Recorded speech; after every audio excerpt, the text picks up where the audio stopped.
बिस्मिल्लाहिर्रहमानिर्रहीम 92/8 के साथ मैं हूं शाहिद रैन। नाजरीन, गुज़िश्ता रोज पाकिस्तान पीपल्स पार्टी ने 56वें यौम तासीस का मैदान सजाया बलूचिस्तान के सूबाई दारुल हुकूमत क्वेटा में। और हमने ये देखा कि पाकिस्तान मुस्लिम लीग नून के कायद मियां मोहम्मद नवाज शरीफ के दौरा बलूचिस्तान और वहां से तकरीबन 30 के करीब शमूलियत, जिनमें 10 के करीब या 11 के करीब इलेक्टेबल्स थे। उसके बाद पाकिस्तान पीपल्स पार्टी ने भी बलूचिस्तान में एग्रेसिवनेस दिखाई और इस एग्रेसिव मोड के नतीजे में पीपल्स पार्टी ने यह फैसला किया कि 56वां जो यौम तासीस होगा उसका जलसा क्वेटा में होगा। पहले बिलावल भुट्टो जरदारी ने सिर्फ वहां शिरकत करनी थी और फिर एक इंटरव्यू के नतीजे में जो माहौल बना उस डैमेज को कंट्रोल करने के लिए आसिफ अली जरदारी साहब खुद क्वेटा पहुंचे और क्वेटा में उन्होंने भी जलसे से खिताब किया। बिलावल भुट्टो जरदारी ने भी खिताब किया। बड़े ऑप्टिक्स नजर आए जहां पर आसिफ अली जरदारी साहब ने एक बलोच सरदार के तौर पर अपनी दस्तार अपने साहबजादे बिलावल भुट्टो जरदारी के सर पर रखी, एक पैगाम देने की कोशिश की कि उनके बाद उनके जानशीन ये हैं और उन दोनों के दरमियान कोई इख्तलाफ नहीं है। ये तो वो ऑप्टिक्स थे जो हमें नजर आए।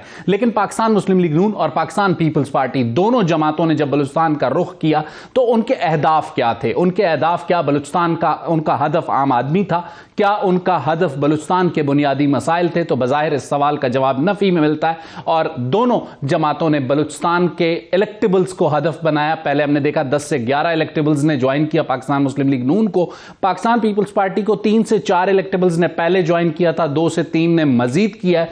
और मेरी मालूमात के मुताबिक मफाहमत के बादशाह आसिफ अली जरदारी ने अपने 2 रोज़ा दौरा क्वेटा में जो सियासी बसात बिछाई है, आने वाले दिनों में वो पाकिस्तान मुस्लिम लीग नून को तंग कर सकते हैं। अगर वो बलूचिस्तान में हुकूमत बना नहीं सकेंगे तो उनके बगैर बन भी नहीं सकेगी। लेकिन इन दोनों जलसों के बाद क्वेटा की जो पॉलिटिकल टेम्परेचर है वो क्या है, पॉलिटिकल एटमॉस्फेयर क्या है, सबसे पहले वो जानने के लिए रुख करेंगे क्वेटा का। मेरे साथ मेरे सीनियर और मेहरबान दोस्त मुजीब अहमद, मैंने उनसे बहुत कुछ सीखा है, वो इस वक्त मौजूद हैं, आज टीवी के ब्यूरो चीफ हैं।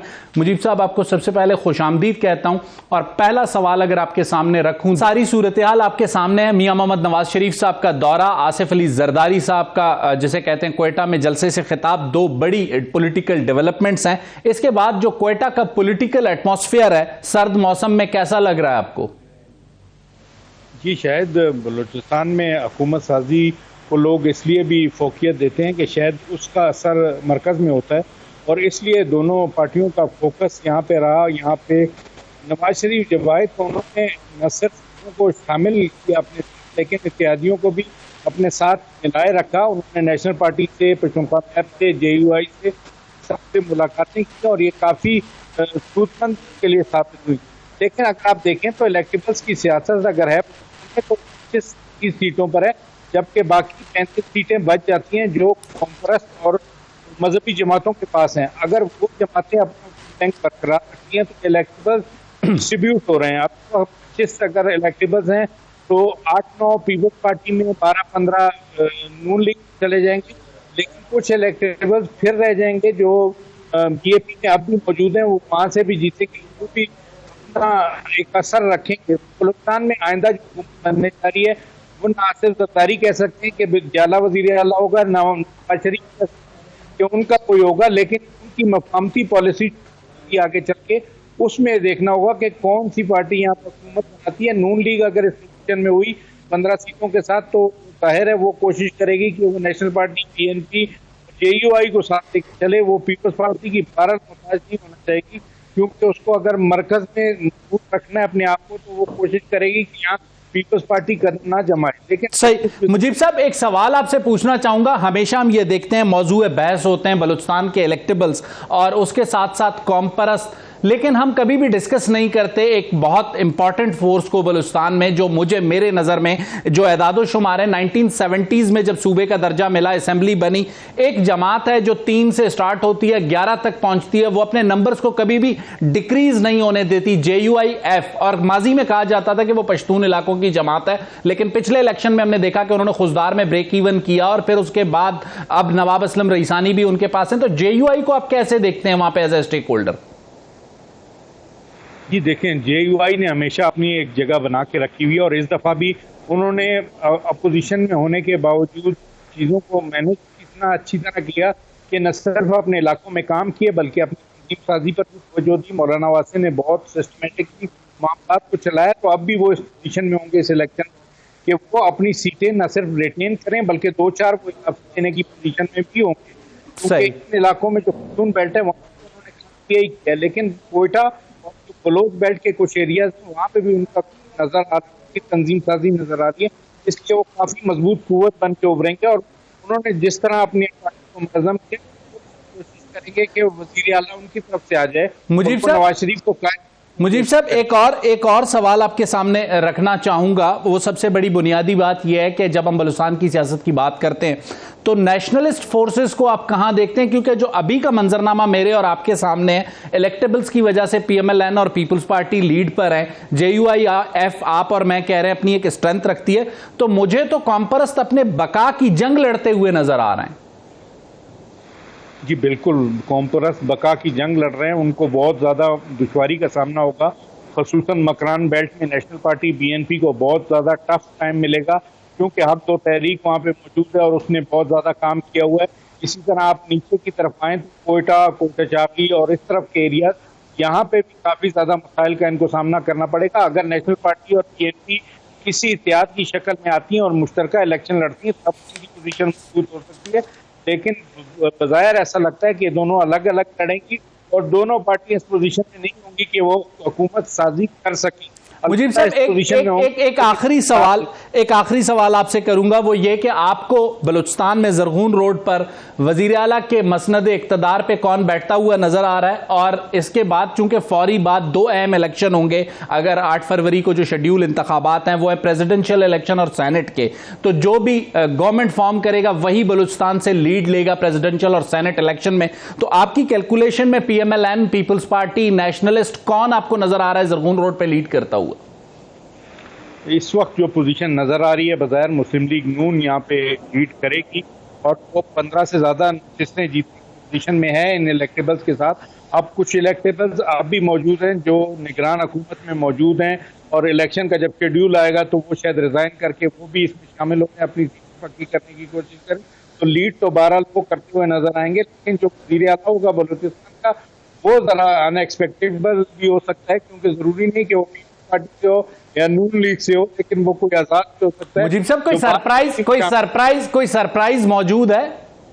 बिल्कुल, जैसे निगरान में हमने देखा अनवारुल्लाह काकड़ एक सरप्राइज के तौर पे सामने आया, इस तरह बलूचिस्तान में भी पूरी तरह एक्सपेक्टेशन यही है कि कोई सरप्राइज आएगा जिसकी तवक्को नहीं की जा रही। थैंक यू मुजीब साहब, आपका बहुत बहुत शुक्रिया, आपने अपना कीमती वक्त हमें दिया और बलूचिस्तान की जो ग्राउंड सिचुएशन है वो हमारे सामने रखी। इससे पहले कि मैं पाकिस्तान पीपल्स पार्टी ने कल वहां क्या कहा, जरा आगा शाहजेब दुरानी हमारे साथ हैं, पाकिस्तान मुस्लिम लीग नून के मरकजी रहनुमा। आगा, आपका ताल्लुक भी बलूचिस्तान से, मुजीब को आपने सुना, मुजीब अभी तक आपको लीड रोल पे देख रहे हैं लेकिन वो एक सरप्राइज की बात भी कर रहे हैं। Thank you very much Shahid साहब, मुजीब साहब की बातें हमने सुनी और सरप्राइज देखिए बलूचिस्तान में इंशाल्लाह हम लीड कर रहे हैं। आपको बलूचिस्तान की एक रियलिटी है, बलूचिस्तान की एक इम्पोर्टेंस है और जिस तरह मियाँ साहब वहाँ पे आके उन्होंने जो है ना बलूचिस्तान की इम्पोर्टेंस को जिस तरह उन्होंने उजागर किया और हमेशा उनका फोकस रहा है वो, तो सरप्राइज तो आई डोंट नो वो किसे कह रहे हैं, बट इंशाल्लाह लीड हम ही करेंगे। वो कोई out of the box solution की बात कर रहे हैं। आगा, जो सवाल सरप्राइज के मुतालिक मुजीब साहब कर रहे थे या जो बात कर रहे थे, मेरा जो सवाल है, आप कह रहे हैं कि आपको कोई सरप्राइज बलूचिस्तान से नजर नहीं आता, जो भी होगा इसी पॉलिटिकल फिगर्स के बीच में होगा। शायद साहब देखिए, एक जिस तरह से 2018 में एक सियासी निशाना बनाया गया पार्टियों को और एक अजीब सी एक रविश वहाँ पे जो है ना पैदा की गई, लेकिन जो कि अभी हम देख रहे हैं कि वो रविश अब आहिस्ता आहिस्ता लोग इस पॉलिटिकली स्ट्रीमलाइन हो रहे हैं, तो इस वक्त कोई सरप्राइज का एलिमेंट हमें नज़र नहीं आ रहा। लोग जहाँ भी हैं वो तकरीबन किसी न किसी पॉलिटिकल पार्टी से अपनी एफिलिएशन शो कर रहे हैं और आने वाले वक्त में हर कोई, और जिनकी नंबर्स जो है ना, सारी नंबर गेम की बात है, तो जिनकी नंबर ज़्यादा होंगी, जो कि हमें लग रहा है और हम इंशाल्लाह प्रूव करेंगे अपने आने वाले इलेक्शन में कि मुस्लिम लीग नून की नंबर्स ज़्यादा होंगे। आगा, आपको नंबर ज़्यादा लग रहे हैं, लेकिन मेरी मालूमात के मुताबिक जो पॉलिटिकल चेस बोर्ड जरदारी साहब ने सेट की है, जब जरदारी साहब और उनकी पॉलिटिकल चेस बोर्ड की बात करते हैं तो आप शैला रज़ा भी हमारे साथ हैं, खुश आमदीद कहता हूँ उन्हें प्रोग्राम में। नाज़रीन, इससे पहले कि मैं शैला रज़ा के सामने सवाल रखूँ, मैं चाहूँगा कि आसिफ अली जरदारी साहब और बिलावल भुट्टो जरदारी साहब ने वहाँ तकरीर करते हुए क्या कहा, दोनों चेयरमैन और शरीक चेयरमैन पीपल्स पार्टी के, उनको सुन लें, फिर उसके बाद शैला आपस से सवाल करते हैं। जरा सुनिए क्या कहा दोनों ने। बिलावल की सपोर्ट करनी है, उसकी हमने तरबियत करनी है और जो हमें आता है वो उसको ट्रांसफर करना है। बिलावल को हमने यूथ का, आपका, आने वाले कल का लीडर बनाना है और उसको सपोर्ट करनी है। आज महंगाई लीग, मुस्लिम लीग नहीं, पाकिस्तान महंगाई लीग से पुकारे जा रहे हैं। पाकिस्तान के अवाम को मालूम है कि ये सियासत के जो बाज है 18वीं तरमीम के खिलाफ बोलने वाले कहना क्या चाहते हैं। कभी नून लीग नारा लगाता है कि 18वीं तरमीम को खत्म करेंगे, तो कभी पीटीआई नारा लगाता है कि 18वीं तरमीम का हम खत्म करेंगे। शैला रजा साहिबा, पाकिस्तान पीपल्स पार्टी के जो अहदाफ थे बलूचिस्तान में जो हमें नजर आता है, एक बार फिर आसिफ अली जरदारी साहब जो है वही तजुर्बे की बात, सपोर्ट की बात, लेकिन बिलावल भुट्टो जरदारी ने जरा जैसे कहते हैं निशाने पे रखा नून लीग को। बलूचिस्तान में जो हदफ था वो नून लीग थी या फिर बलूचिस्तान के मसाइल थे, इलेक्टेबल्स थे, था क्या, क्यों गए थे कोयटा? हमारा जलसा था जिसमें हमने यौम तासीस का, जो कि हम मुख्तलिफ अदवार में मुख्तलिफ सूबों में मना चुके, और उसके साथ साथ वहाँ पे हमने अपने मैनिफेस्टो में से जो है कुछ अहम बातें मजदूर, किसान और यूथ के लिए जो थी वो हमने दी। और इंशाल्लाह बलूचिस्तान का भी जो मसाइल हैं उनका मैं समझती हूँ कि हल पाकिस्तान पीपल्स पार्टी के पास है। हमने आगाज़ हुकूक़ बलूचिस्तान करके वो हक़ पूरा करने की कोशिश भी की, और एक कह सकती हूँ कि आगाज़ किया, और उसके बाद जो उस वक्त काम हुए उसके बाद लोगों ने उसको उस तरह से नहीं किए, दूसरी हुकूमत में उस तरह से काम नहीं हो सके, ये एक अलग बात है। लेकिन हमने जो है एक कोशिश की, और कल भी जब बात हो रही थी तो उसमें भी जो तकरीर में खुद स्टेज पे मौजूद थी उसमें बलूचिस्तान का भी जिक्र किया गया है। इसके अलावा मुख्तलिफ, ये पहला यौम तासीस का क्योंकि जलसा था, इसके बाद कैंपेन आगे बढ़ेगी तो दोबारा से भी वो जाएंगे और पूरी बात और भी करेंगे, लेकिन ये हमारी यौम तासीस था। ठीक हो गया। शैला, आपने बात की कि आपने बलूचिस्तान के मसाइल की बात की, मुझे वहाँ से लापता अफराद की बात होते हुए नज़र नहीं आई। आपने बात की आगाज़ हुकूक बलूचिस्तान पैकेज की। आगाज़ हुकूक बलूचिस्तान पैकेज में 5000 टीचर्स की अपॉइंटमेंट और चेयरमैन सेनेट सादिक संजरानी के भाई एजाज संजरानी की सैंदक में एज एमडी अपॉइंटमेंट के अलावा बलूचिस्तान को आगाज़ हुकूक बलूचिस्तान में क्या मिला? अच्छा, देखिए, हमारा काम था कि उनके जो हकूक़ हैं उसके हिसाब से उनको, उन पे जो है वहाँ के जो लोगों ने रेस किए हैं मुश्किलात, उनके अकॉर्डिंग उनकी फंडिंग की जाए और उसके उनको देखा जाए, क्योंकि छोटे सूबे नज़रअंदाज होते हैं। एनएफसी तो होता ही नहीं है, लेकिन जो रकम भी कही जाती है वो उधर तक नहीं जाती। तो ये जो डेवलपमेंट फंड था और ये इसके ज़रिए हम यही कर सकते थे कि वहाँ पर उनका एनएफसी में भी ज़्यादा हो और उनको फंड भी ज़्यादा मिले। बाकी किसने क्या किया ये तो लोगों ने इसका जवाब उनको वोट डाल के या वोट ना डाल के देना है। हमारा काम था कि हम तो नहीं कर सकते थे ना 1005 टीचर की, तो 5000 टीचर की, ये तो एक ग्रेजुअली ये चीज़ होनी थी। तो ये की जहाँ सिंध में हमारा इख्तियार है वहाँ पे हमने अल्हम्दुलिल्लाह मेरिट पे बहुत ज़्यादा टीचर्स अपॉइंट भी किए हैं, 15 यूनिवर्सिटीज भी बनाई हैं। एक सवाल आपसे ये करूंगा कि बिलावल साहब ने नून लीग को नाकाम लीग करार दिया, महंगाई लीग के नाम से उन्होंने उन्हें पुकारा, तो जो 16 महीने की गवर्नमेंट थी उसमें आप नहीं थे उनके साथ? अच्छा जी, नाकामियां जो हैं उसमें काफ़ी दूसरी बातें भी हैं।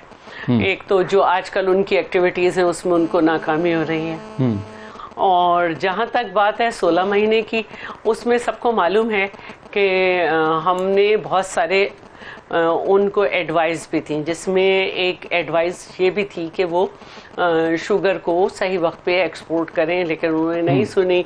तो जो कुछ वो बहुत कर सकते थे, लेकिन क्योंकि उनके साथ हम एक आवाज़ ही बुलंद कर सकते थे, लेकिन उन्होंने उसको इस तरह से नहीं किया, और जो उस वक्त इनके हदफ हैं हम ये समझते हैं कि उसमें उनको नाकामी ही रहेगी। अच्छा शैला, एक छोटी सी ब्रेक लूंगा, ब्रेक के बाद नाजरीन आएंगे तो आगा शाहजेब दुरानी के सामने ये सवाल रखेंगे जो तजावीज़ काबीना में पीपल्स पार्टी ने दी क्यों नहीं सुनी गई और कौन से अहदाफ हैं जिनमें नाकामी हो रही है पाकिस्तान मुस्लिम लीग नून को सवाल रखेंगे आगा शाहजेब दुरानी के सामने ब्रेक के बाद।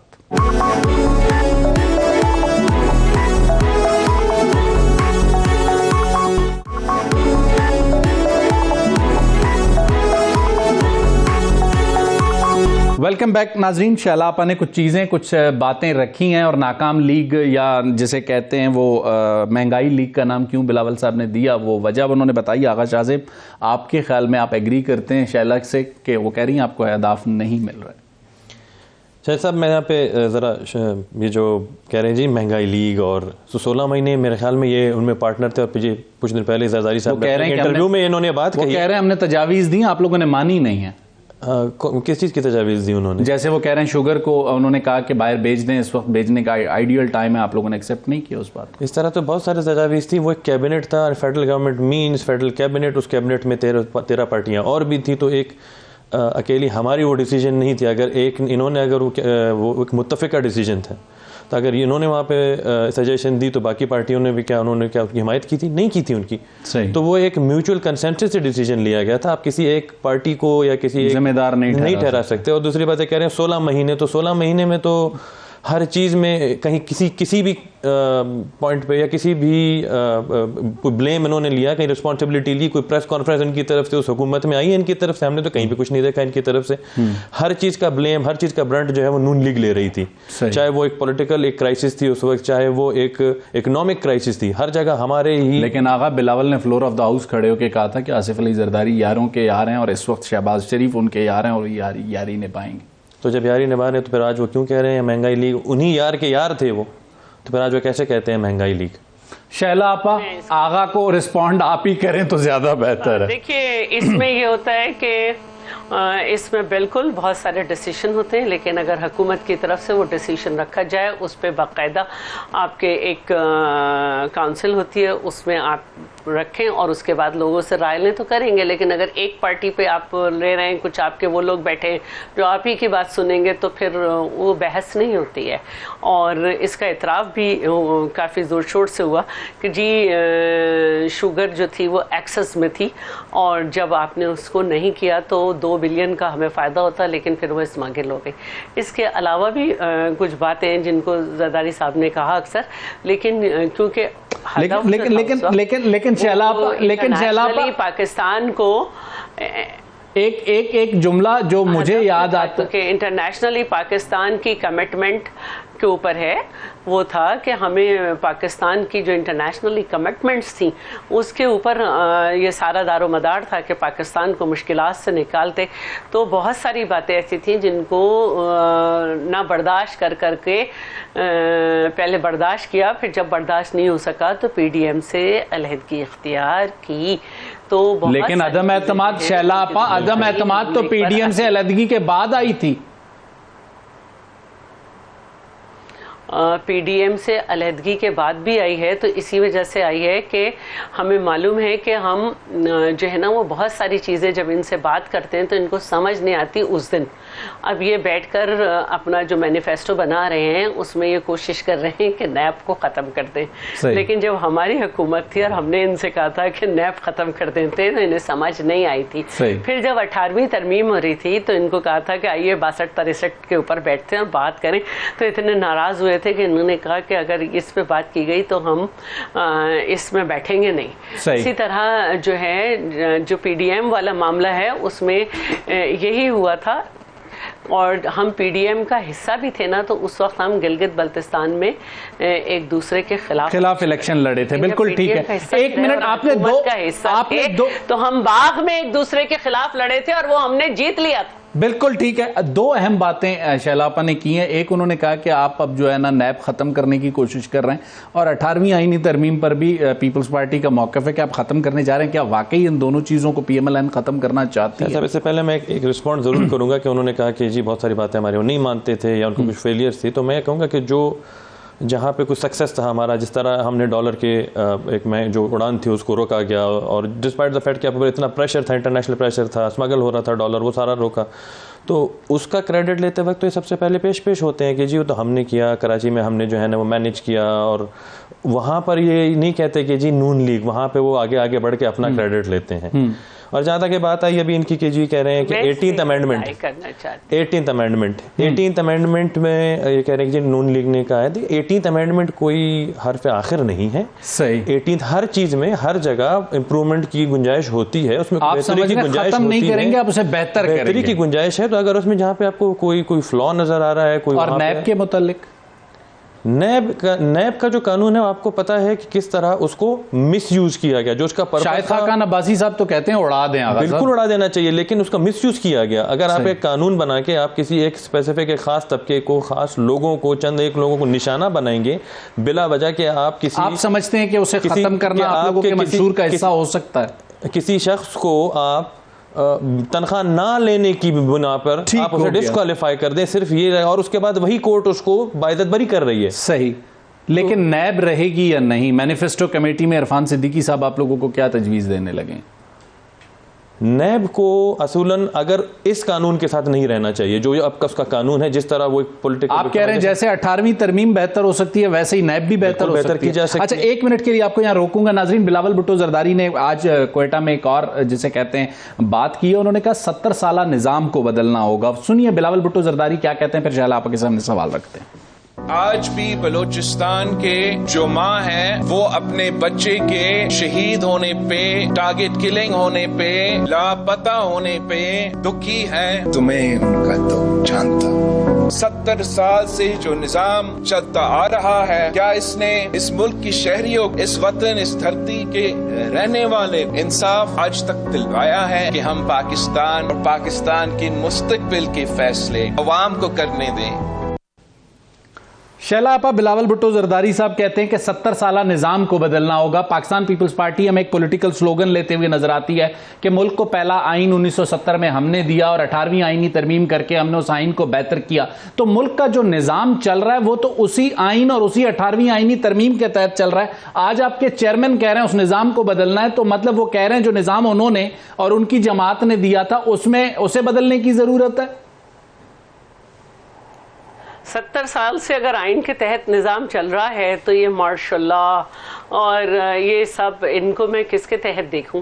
काश के उस आइन के मुताबिक चलता। और हम जो बात कर रहे हैं वो आइन ही के अंदर लाने की बात कर रहे हैं। सही। और अभी मेरे भाई को शिकवा हो रहा था और मैंने यही कहा था कि देखिए हमारा यौम तासीस था और इस पे बात की जाएगी। अभी खुल के चेयरमैन साहब ने बात की है लापता अफराद की और ये जो किलिंग हो जाती है नामालूम सी उसके ऊपर। तो ऐसी बात नहीं है कि ये सारी बातें हमारे नज़रों से पोशीदा हैं, लेकिन क्योंकि कल पूरे पाकिस्तान से भी लोग आए हुए थे और हमारा यौम तासीस था, तो बहुत ही मैं समझती हूँ कि दुख वाली बात है जिसको किया जाना है। एक पूरा धरना वहाँ बैठा हुआ है, लापता अफराद हैं, माएँ कब से बैठी हुई हैं, सवाल कर रही हैं। तो अब जो दूसरी बात आपने की, देखिए हम एक पॉलिसीज बनाते हैं, सियासतदान जो है जो भी हुकूमत वो पॉलिसीज बनाती है और उस पर अमल करवाने की कोशिश करती है। मेरे हिसाब से जो मैं स्मगलिंग की जो मैं बता रहा था उड़ान, वो स्मगलिंग की बात नहीं कर रहा था, मैं उस बात की कर रहा था जो हवाला हो रही थी, जो यहाँ से ब्लैक मनी जा रही थी। सही। जो जिस तरह से आपके मनी एक्सचेंज सबसे पहले हमारे दौर में बंद किया गया। खानानी और कालिया, देखिए शैलापा मैं कंप्लीट कर लूं पहले, चाहे वो सी पैक हो, शैलापा अपने ऊपर सेहरा लेती है। मैं इनको याद दिलाना चाहती हूँ, रहमान मलिक मरहूम जिंदा थे जब हमारे दौरे हुकूमत था, वजीर दाखिला थे, हवाला हुंडी के जरिए सबसे पहले हमने बंद किया। खानानी और कालिया केस बड़ा मशहूर जमाना है जो उस वक्त हुआ, ये हमारा है। सही। आप शाहजेब रिस्पॉन्ड कर लें। मैं क्या कहूँगी, कह रही खाना ने निकाला इनका है, तो वो जो कश्तियाँ जो पकड़ी गई थी वो भी इनको अच्छी तरह पता है कि उसमें फिर किसका डॉलर जा रहा था। पहली बात। दूसरी बात कश्तियों के पैसे दूसरी बात मैं कह रहा हूँ कि दूसरी बात मैं ये कह रहा हूँ, पैसे पकड़े जाते हैं तो फाइनेंस में जमा होते हैं, या तो उनको बोलने दें या मैं बोलूं। शैलापा उनको गलत बात करेंगे तो मेरे पास तो टाइम नहीं है। शैलापा बड़ा पैसा कहीं से पकड़ा गया है, शैलापा डिफरेंस ऑफ ओपिनियन रखें, लेकिन उनकी पूरी बात तो डिपार्टमेंट में जमा हुआ था। शैलापा कश्ती से पकड़ा गया तो वो कहाँ जमा हुआ? शैलापा उनका पूरा करते सियासतदानों के उनका पूरा जुमला सुन लें, उसके बाद बात में मैं इनको समझ जाती हूँ। लेकिन उनका पूरा जुमला तो बोलने दें। जमहूरी हक है, पाकिस्तान पीपल्स पार्टी सबसे ज्यादा जमहूरियत की बात करती है। जी आगा, ठीक है, लेकिन झूठ से इज्तनाब करें ना। चलें ठीक है, जुमला पूरा होने दें। इनका मसला यही है कि ये जो है ना वो आधी रिस्पॉन्सिबिलिटी लेते हैं और आधे में जो है ना खुद ही वो, मैं क्या कहता हूँ पीपल्स पार्टी को, खैर सही। तो जिस तरह अभी जो है ना वो रिसेंटली आपने देखा डॉलर्स को जो है ना जो उसको कंट्रोल किया गया, कितने पे 300 प्लस जा रहा था, तो ये डार साहब थे, डार साहब ने आके उनको मैनेज किया सारे, तभी जाके जो है ना वो। यहाँ मेरा आपसे आगा डिफरेंस ऑफ ओपिनियन है। आप कह रहे हैं डार साहब ने कंट्रोल किया, शैला आपा ने कहा कि बॉर्डर्स पे सिक्योरिटी फोर्सेस होती हैं, पॉलिटिशियन नहीं होते। लेकिन एक चीज हमें नजर आती है कि जब पॉलिटिकल गवर्नमेंट थी वो क्रैकडाउन हमें नजर नहीं आता। पॉलिटिकल गवर्नमेंट के बाद जैसे ही केयरटेकर गवर्नमेंट आती है, यही इदारे हैं, यही कस्टम्स है, यही FI है, आपा ये हमें फिर परफॉर्म करते हुए नजर आते हैं। तो इसका मतलब है वो पॉलिटिकल बैगेज की वजह से नहीं कर पा रहे थे परफॉर्म? नहीं, ऐसी बात नहीं है, और परफॉर्म भी हो जाए, लेकिन बहरहाल क्योंकि एक आप 3 साल 8 महीने की गैर जिम्मेदाराना एक्टिविटीज़ के बाद आपने चीज़ें संभाली थी, और सबसे बड़ा प्रेशर आप पे इंटरनेशनल था, और उसकी वजह से जो है आपने जो इंटरनल मैटर्स थे उसको बाद में आपने किया। पहले आपने जो है वो अपने फ्रेंड्स ऑफ पाकिस्तान को और IMF को ये यकीन दिलाया कि जो हमारी कमिटमेंट्स हैं, और फिर वो सारे जायज़े जो IMF के थे वो हुए। तो जब ये सब चीज़ों को पूरा किया गया तो फिर इसके बाद इधर भी तवज्जो हुई। लेकिन मैं ये समझती हूँ कि जब हमारे मुल्क में इतना ज़्यादा हर एक डिपार्टमेंट का इन्फ्लुएंस है पॉलिटिक्स में, तो उन्हें हर दौर में फिर अपना काम करना चाहिए। शैला पर इससे पहले कि आप इजाजत लें, एक 30 सेकंड्स एक सवाल लेके जाएं। लेवल प्लेइंग फील्ड पे जो आप लोग बात कर रहे थे, तो पाकिस्तान पीपल्स पार्टी ने जब इलेक्टेबल्स बलूचिस्तान में ज्वाइन कर रहे थे PMLN को, ज्यादा हमने देखा है लेवल प्लेइंग फील्ड का शोर होगा था। इस वक्त सरदार सरफराज डोमकी BAP से उनका ताल्लुक है, एक इलेक्टेबल है, नसीबुल्लाह मरी PTI से। इन इलेक्टेबल्स की शमूलियत के बाद लेवल प्लेइंग फील्ड मिल गई है पीपल्स पार्टी को?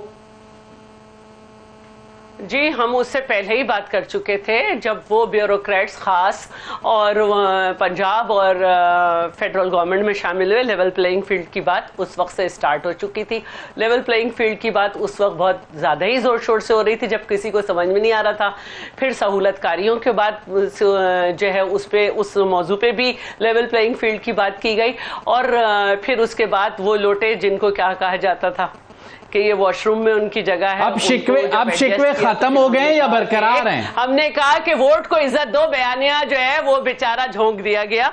तो बाकी जो लोग शामिल हो रहे हैं जी, वो जलसों में और मुख्तलिफ जगह आ रहे हैं, किसी बंद कमरे में इलेक्टेबल्स शामिल नहीं हो रहे, और वो इलेक्टेबल्स कादिर साहब ने अगर किया, कादिर साहब ने किया, तो आज क्या अगर इनके पास कुछ लोग जा रहे हैं तो इनके पास कह रहे थे वो लेवल प्लेइंग फील्ड है, हमारे पास लोग आ रहे थे, तो 1 मिनट उनको पूरा करने दें। मरियम साहिबा ने कहा था इनका बाप कोई और है, मान लिया शैला आपा, अब लेवल प्लेइंग फील्ड मिल गई है। हम ये पूछना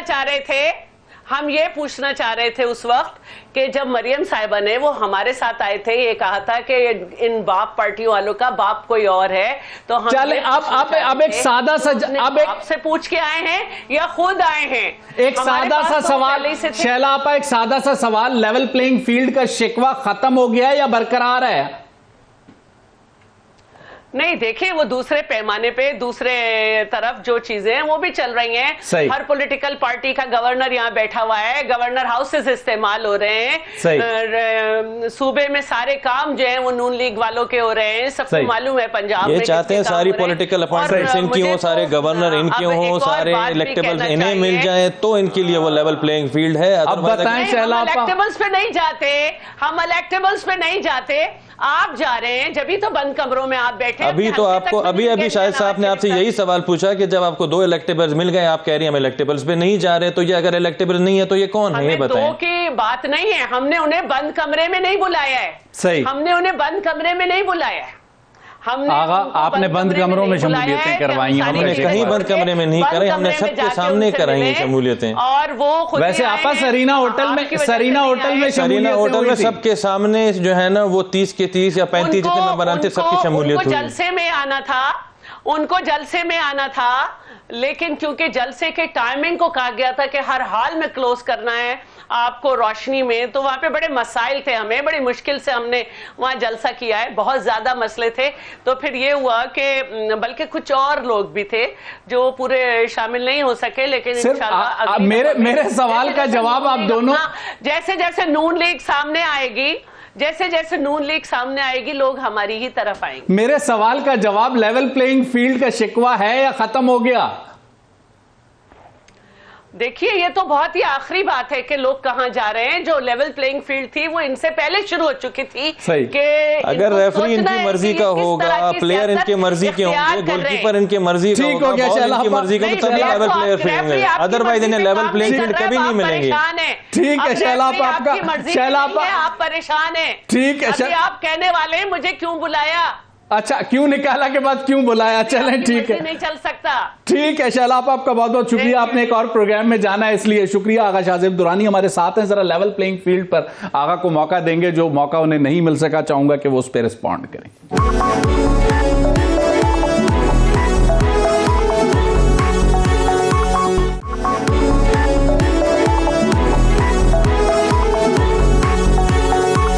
वेलकम बैक नाजरीन। शैला रजा साहिबा से हमारे साथ नहीं होंगी आखिरी सेगमेंट में, आगा शाहजेब दुरानी हमारे साथ होंगे, लेकिन बात हो रही थी लेवल प्लेइंग फील्ड की। आगा, सबसे पहला और सादा सा सवाल, आप लोगों को लेवल प्लेइंग फील्ड का शिकवा है सिंध में या कहीं और, या आप समझते हैं कि नहीं, जब जो कुछ हो रहा है ठीक हो रहा है? शायद साहब देखिए, सबसे पहले तो देखिए लेवल प्लेइंग फील्ड की डेफिनेशन क्या है। लेवल प्लेइंग फील्ड जहाँ पर ये तो नहीं है कि अगर मुझे कोई जो है ना सपोर्ट नहीं कर रहा है, या कुछ मुझे अगर कोई बंदा नहीं मिल रहा है, या हमारी अगर मेरे नैरेटिव को कोई सपोर्ट नहीं कर रहा, तो मुझे लेवल प्लेइंग फील्ड नहीं है। देखिए, हमने कहीं पे ये शिकवा नहीं किया। सही, सिंध में देखें इनकी इंग्रेस है, लेकिन हम वहाँ पे जा रहे हैं। हमने वहाँ पे जो है जितनी भी हमारे बाकी पार्टीज थे उनकी अलायंस, जो हम उम्मीद कर रहे हैं कि अलायंस बनेगी, हम उनसे बातचीत कर रहे हैं, हम वहाँ पे इंग्रेस कर रहे हैं, हम वहाँ पे लोगों तक पहुँच रहे हैं। इसी तरह केपी में भी हम जो है ना हर जगह जा रहे हैं। बलूचिस्तान में भी आप इसी शो में यहीं पर ही जो है वो कादिर साहब शिकवा कर रहे थे कि जी लेवल प्लेइंग फील्ड नहीं है, सबको वहाँ पे इलेक्टेबल्स में हांका जा रहा है, उन्होंने कहा था। लेकिन तो अब हम ये क्या कहेंगे कि जी अब ये जो कल जो कुछ इलेक्टेबल्स वहाँ पर शामिल हुए हैं बड़े काबिल एहतराम लोग हैं, तो क्या हम ये कहेंगे जी उनको भी हांका जा रहा है वहाँ पे?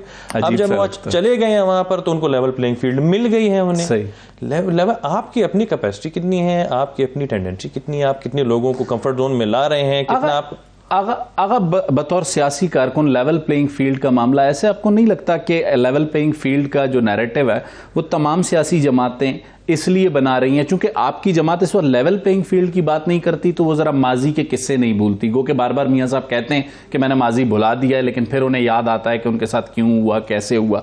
तो आप में से किसी भी पॉलिटिकल पार्टी के पास ना तो फ्यूचर प्लान है, ना पिछली कोई ऐसी परफॉर्मेंस है जिस पे आप लोग अट्रैक्ट कर सकें, तो अब लेवल प्लेइंग फील्ड की बातें करके, माजी की बातें करके आप एक माहौल बनाते हैं के अगेंस्ट। शायद साहब, यहाँ पे मैं आपसे जो है ना वो दो सवाल रखूंगा कि आप कह रहे हैं कि कोई फ्यूचर प्लान नहीं है, तो आप फ्यूचर प्लान नहीं किसे कह रहे हैं, और आप कह रहे हैं माजी की परफॉर्मेंस नहीं है। माजी की परफॉर्मेंस आप किसे कह रहे हैं? मतलब ये आपके आज तक जितने भी ये जो सीपैक है, ये जो हर कोई मुख्तलिफ लोगों से क्लेम करते हैं, actually it was created by Mian Nawaz Sharif. इस पे एक लंबा आर्ग्यूमेंट है आजकल, तो हैदरी साहब कहते हैं मौलाना फजलुर रहमान। आर्ग्यूमेंट्स को छोड़े ना, आप ये देखिए एग्रीमेंट्स कहाँ पर हुए, किस तरह हुए, किन की मौजूदगी में हुई, और मैं और आप हकीकत बहुत अच्छी तरह जानते हैं। वो की हुकूमत थी बलूचिस्तान में, चाहे वो गवादर की पोर्ट की जो है ना वो अपग्रेडेशन हो, चाहे वो एयरपोर्ट हो वहाँ पे, चाहे वो जितने मोटरवेज हो। डॉक्टर मालिक साहब ने कहा कि मुझे नहीं पता उसमें क्या साइन हुआ, आपके इत्तेहादी वजीर आला थे जब सीपैक का, लेकिन वो हमारे ही दौर में हुआ, और हमने ही वो एक पोर्ट की जो उसके जो सीपैक के एग्रीमेंट साइन हुए, जिसकी वजह से आज आपके 62 अरब डॉलर की इन्वेस्टमेंट हुई है। जहां हमारी जगह कशकोल लेके घूम रहे होते हैं, आज वही कशकोल का एक जो अगर हम एक सेविंग मिली हुई है, कहीं से एक बचत हुई है, तो वो सीपैक की सूरत में, जिसको हम अपना सबसे स्ट्रॉन्गेस्ट जो हम कहते हैं मजबूत दोस्त हमारा चाइना है, वो हमें सपोर्ट कर रहा है। आज आपके जो है ना आप मोटर में आप गवादर से क्वेटा तक कितनी देर में आ सकते हैं? आप गवादर से इस्लामाबाद में 18 घंटे में आप इस्लामाबाद पहुंच जाते हैं। जाते हैं गवादर से। बिल्कुल ठीक है। इन्हीं रस्तों की वजह से आप 18 नहीं तकरीबन 24 घंटे गवादर से पहले आपको 48 घंटे लगते थे, पहले 48, अब आपको 24 घंटे लगते हैं। आपने ये पहले आपको कोयटा से इस्लामाबाद पहुंचते हुए आपको और तकरीबन कोई 24-26 घंटे लगते थे, अब आपको 12 से 13 घंटे लग जाते हैं। सही। इसके अलावा आप बिजली की लोड शेडिंग का इशू देख लें कि आपको आज आपके पास बिजली एक्सेस में है, तो आप परफॉर्मेंस की अगर बात करें, चाहे वो दानिश स्कूल हो, चाहे वो यूनिवर्सिटीज़ हो, चाहे वो रोड इंफ्रास्ट्रक्चर हो, चाहे वो पानी का इशू हो, चाहे वो डैम्स हो, चाहे वो इलेक्ट्रिसिटी हो, आप ये जितनी चीजें आपने गिनवाई हैं सीपैक को के चंद मंसूबों को बलूचिस्तान से निकाल के, बाकी सारी चीज़ें पंजाब में हैं, सिंध में हमें नज़र नहीं आती, केपी में नज़र नहीं आती, बलूचिस्तान जिससे हम दोनों का ताल्लुक है वहाँ नज़र नहीं आती। दानिश स्कूल नहीं है बलूचिस्तान।